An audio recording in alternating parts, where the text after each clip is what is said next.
তো আপনারা যদি এখানে আসতে চান তাহলে নওগাঁ জেলার মদইলে আসতে হবে। তো এটা একটা দুর্দান্ত এলাকা। আমার দাদি বাড়িতে যাচ্ছি, কিন্তু এটা আমার নানি বাড়ি এলাকা। ধান খেতে ভরা, ধান খেতে খালি সবুজ মাঠ। তো আমার দাদি বাড়িতে যাই আমি কি করি সেটাও দেখাবো। আর তোমরা তো দেখতেই পাচ্ছ আমি হেঁটে হেঁটে যাচ্ছি আমার দাদি বাড়ি।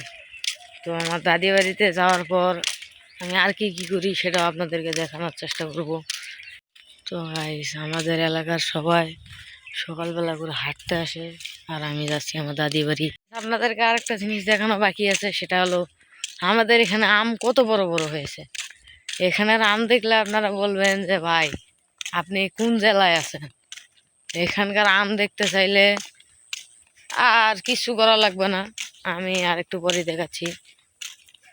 আমাদের এখানে অনেক আম পাওয়া যায়, যেরকম রুপালি, তারপর হাড়ি, তারপর মনে করেন রুপালি আম, এগুলো সব পাওয়া যায়। তারপর ধরেন ন্যাংরা আম, এগুলো সব পাওয়া যায়।